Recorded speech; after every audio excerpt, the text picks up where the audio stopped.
शिक्षक भरती दुसरा टप्पा आणि विदाउट इंटरव्ह्यू राऊंड ऑलरेडी लागलेला आहे आणि आता विथ इंटरव्ह्यू राऊंडची प्रतीक्षा आहे. तर मित्रांनो, हा राऊंड लागण्याच्या अगोदर विथ इंटरव्ह्यू राऊंडमध्ये काही गोंधळ झालेला आहे ते समजून घेणं गरजेचं आहे. कारण आरक्षण असूनही काही फायदा नाही आहे आणि नसूनही काही फायदा नाही आहे.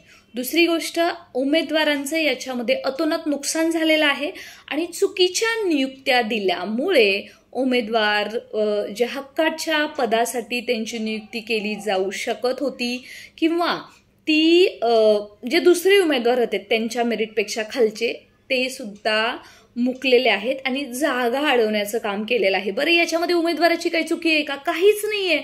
कारण जी लिस्ट लागते ती थोडी उमेदवारांच्या मनानुसार लागते, राईट?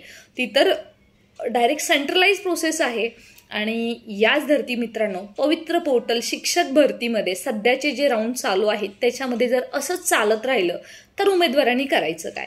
या व्हिडिओमध्ये आपण याच्यावरती चर्चा करूयात. आणि मग मात्र तुम्ही व्हिडिओ पाहून झाल्यावर नक्की सांगा की जो आपण आता राऊंडची वाट पाहत आहोत किंवा त्याचबरोबर ज्या शिक्षक भरतीसाठी शिक्षक होण्याचं स्वप्न उराशी बाळगून वर्षानुवर्ष वाट पाहत आहोत, खरंच काय होईल राव आपलं? म्हणजे जर अशा नॉर्मल चुका होत गेल्या तर यांनी करायचं काय? मित्रांनो, हे लक्षात घ्या, शिक्षक भरतीचा दुसऱ्या टप्प्यामध्ये पहिली गोष्ट खूप मोठी चुकीची झाली की त्याच्या टप्प्यामध्ये कार्यक्रम करण्यात आला. तेच उमेदवार रिपीट झाले. एक उमेदवार आहे त्याच्यामध्ये त्याला कमीत कमी 3 वेळा आणि जास्तीत जास्त 4 वेळा एकाच परीक्षेवरती संधी मिळालेली आहे आणि बाय गॉड्स ग्रेस की त्याला तो घेऊ सुद्धा शकत होता वरच्या वर्गासाठी, कारण संविधानानं त्याला तो अधिकार दिलेला आहे. त्याला कोणाला थांबवता आलेलं नाहीये. एक बिंदू एक भरती याचा काही विषयच नाहीये. शिक्षक भरतीमध्ये राज्यातील नवे पूर्ण जगातील एकमेव अशी भरती आहे जिथं पहिल्यांदा परीक्षा घेऊन नंतर उमेदवारांना पाहावं लागतं की जागा कुठे आहे का, माझ्या कॅटेगरीची आहे का, माझ्या विषयीची आहे का, आणि असेल ती मला मिळेल का, आणि मिळाली तर ती खरंच तुमच्या साठीच असेल की ती सुद्धा तुमच्या हातातून खेचून घेतली जाईल, हे काहीच सांगता येत नाही. इतकी अनप्रेडिक्टेबल शिक्षक भरती, ज्यांनी अगदी DED, BEd, TET, CTET एवढं सगळं शिकून झालेलं आहे आणि तरीसुद्धा अजून पुन्हा एकदा ते शिक्षण सेवक म्हणून 3 वर्ष त्यांना दावणीला बांधलंच जाणार आहे.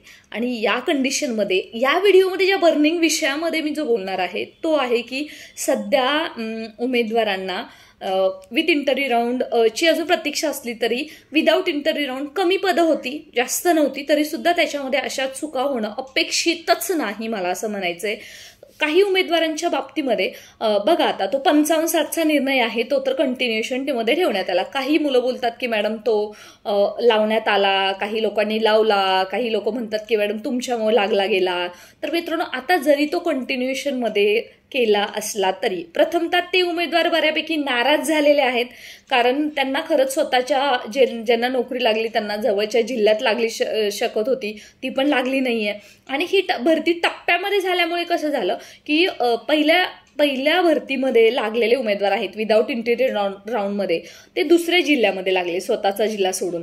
आणि जेव्हा विथ इंटरव्ह्यू राऊंड असेल, कन्व्हर्जन राऊंड असेल किंवा आताचा दुसरा टप्पा असेल, त्याच्यामध्ये जो दुसरा उमेदवार लागलेला आहे ना मित्रांनो, तो त्याच्यापेक्षा कमी मार्काचा उमेदवार त्यांच्या जिल्ह्यात लागलेला आहे. तो म्हणजे जो उमेदवार स्वतःच्या जिल्ह्यात लागू शकला नाही जास्त मेरिटमध्ये असताना, तो सुद्धा म्हणजे त्याच्यावरती सुद्धा अन्याय झालेला आहे. इतका मोठा गोंधळ चालू असताना एकाच भरतीमध्ये बऱ्याचशा उमेदवारांना संधी देण्यात आली.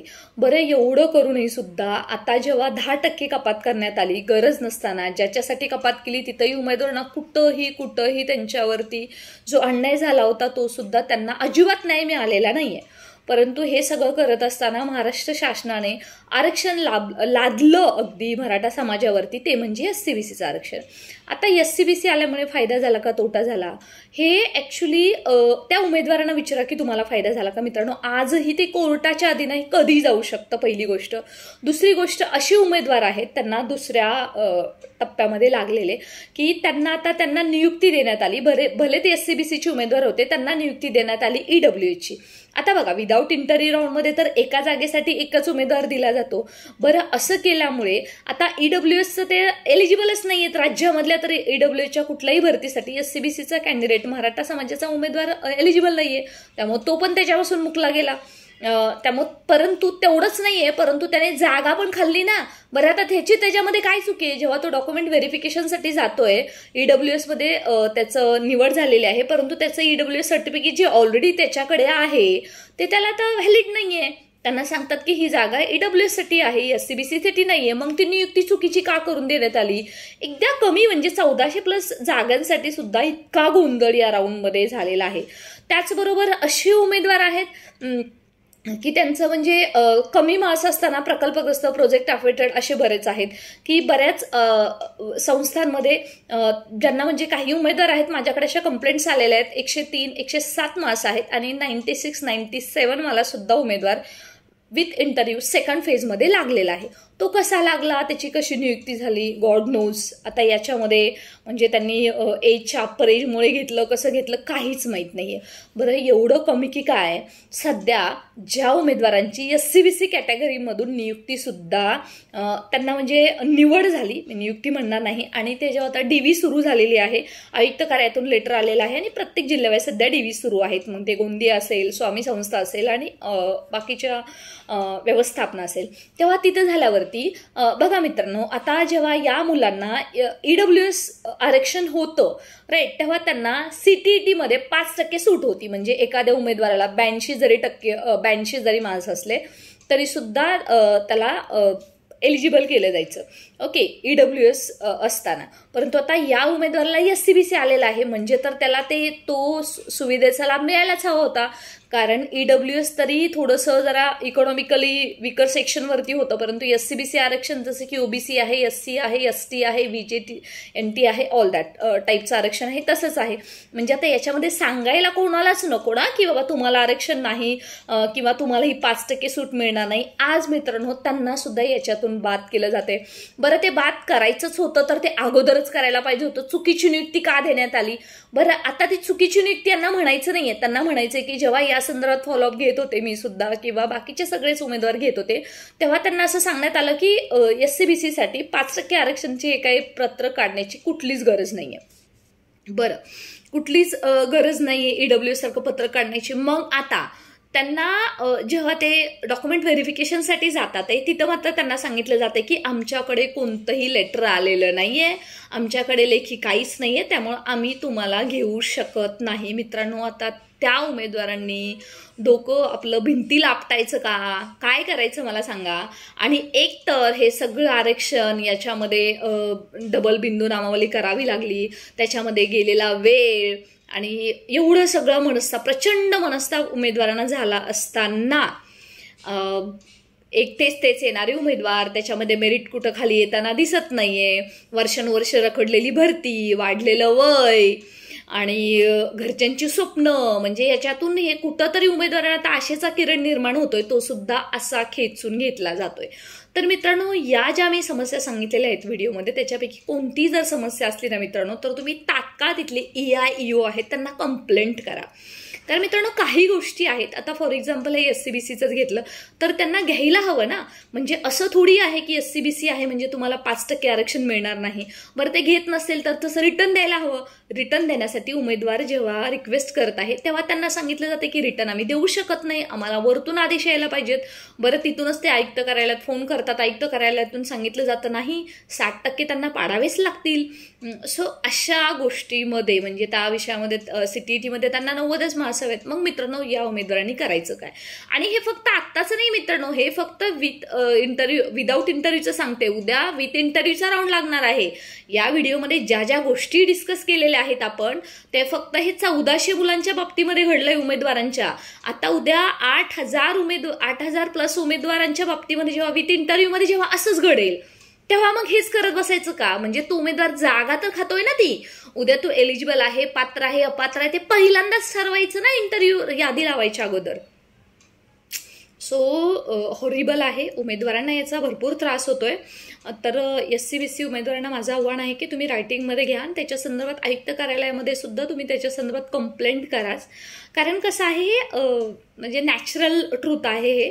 त्यांना संधी ती मिळायला पाहिजे, त्यांना ती सवलत मिळायला पाहिजे. त्याच्यासाठी लेटर ह्यांनी अगोदर काढायला पाहिजे होतं. काढलं नव्हतं तर त्यांनी अगोदर त्याची विचारणा करायला पाहिजे होती, किंवा तिथं त्यांना नोकरी द्यायला नको पाहिजे होती. बाकीच्या उमेदवाराला तर तिथं त्यांच्या बिंदूवरती लागले असते.